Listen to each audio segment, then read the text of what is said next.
नमस्कार दोस्तों, आज हम जानेंगे कि हम श्वसन क्यों करते हैं, हम सांस किस लिए लेते हैं। ठीक है, सांस लेने से हम प्रत्येक जीव जिंदा किस तरह से रहते हैं। जैसे आप सबको पता होगा कि पूरे ब्रह्मांड में अगर किसी जीव को जिंदा रहना है तो उसको श्वसन लेना पड़ता है, यानी सांस लेना ही पड़ता है। सांसों द्वारा हम क्या करते हैं, कार्बन डाइऑक्साइड को बाहर छोड़ते हैं और ऑक्सीजन को अंदर लेते हैं। तो ये प्रक्रिया कैसे किस प्रकार से होता है और हम सांस लेते ही क्यों हैं, इसके बारे में हम जानेंगे। तो जैसे आपको पता होगा कि ब्रह्मांड के प्रत्येक जीव जिसमें जीवन है वो क्या करते हैं, वो किसी ना किसी छोटे इकाई से बने होते हैं, किसी ना किसी पदार्थ से बने होते हैं। वो जो छोटा इकाई होता है, वो प्रत्येक जीव जिस इकाई से बने होते हैं उसको क्या कहते हैं, हम कोशिकाएं कहते हैं। क्या कहते हैं उसको, कोशिकाएं कहते हैं। यानी ब्रह्मांड का प्रत्येक जीव जिस छोटी इकाई से बना है वो उसको क्या कहते हैं, कोशिकाएं कहते हैं। अब देखो कोशिकाएं क्या होते हैं, कोशिकाएं जीव का यानी प्रत्येक प्राणी का संरचनात्मक और क्रियात्मक इकाई होती है।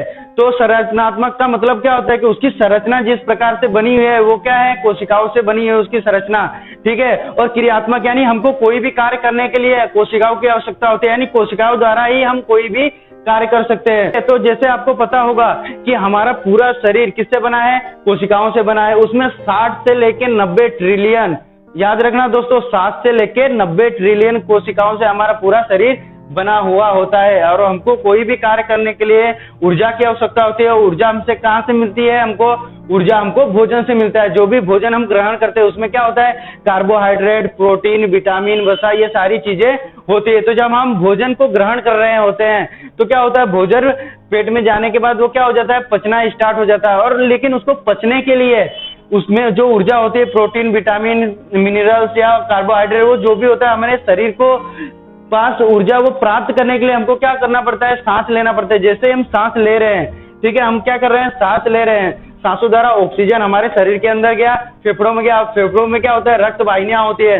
तो रक्त में ऑक्सीजन घुल जाता है। यानी जो भी हमारे शरीर में खून है उसके अंदर क्या होता है, ऑक्सीजन पूरी तरह से घुल जाएगा। और वो शरीर को, पूरे शरीर में जो खून होता है तो ऊपर से नीचे तक वो खून क्या होता है, सर्कुलेट होते रहता है, यानी क्रिया करते रहता है, ऊपर से नीचे होते रहता है। तो वो खून क्या होता है, अपने शरीर में ऊपर से नीचे जब होता है तो उसके साथ ऑक्सीजन घुला हुआ होता है। तो वो ऑक्सीजन प्रत्येक कोशिकाओं तक जाता है, यानी हर एक कोशिकाओं तक वो जो भी है ऑक्सीजन पहुंच रहा है। किसके द्वारा पहुंच रहा है, खून के द्वारा पहुंच रहा है। अब क्या करता है, ऑक्सीजन का कार्य क्या है, जो कोशिकाओं में भोजन संग्रहित है, यानी हमने जो भोजन किया है वो संग्रहित होता है कोशिकाओं में, और जो भोजन संग्रहित है वहां पे वो ऑक्सीजन के द्वारा उसका क्या होता है, विखंडन होता है, यानी छोटे छोटे टुकड़ों में हो जाता है। वो भोजन छोटे छोटे टुकड़ों में विखंडित हो जाता है ऑक्सीजन के कारण ही। अब ऑक्सीजन जब हमने लिया, खून में ऑक्सीजन मिला और वो पूरे एक एक कोशिकाओं तक पहुंच रहा है, और वो क्या हो रहा है, वो विखंडित हो रहा है। भोजन क्या हो रहा है, विखंडित हो रहा है। विखंडित होने के बाद भोजन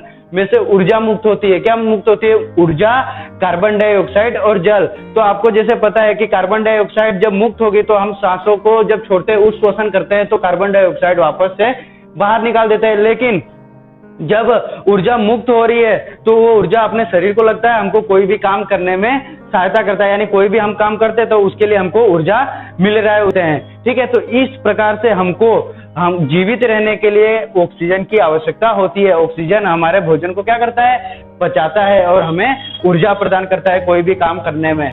इसलिए हमें श्वसन क्रिया करने की आवश्यकता होती है, और श्वसन द्वारा हम अपने अंदर ऑक्सीजन लेते हैं। इसलिए हम सांस लेते हैं कि हम जीवित रह सके, हमें ऊर्जा मिलती रहे, और ऊर्जा मिलती रहेगी तो हम जीवित रहेंगे और कोई भी काम कर सकेंगे।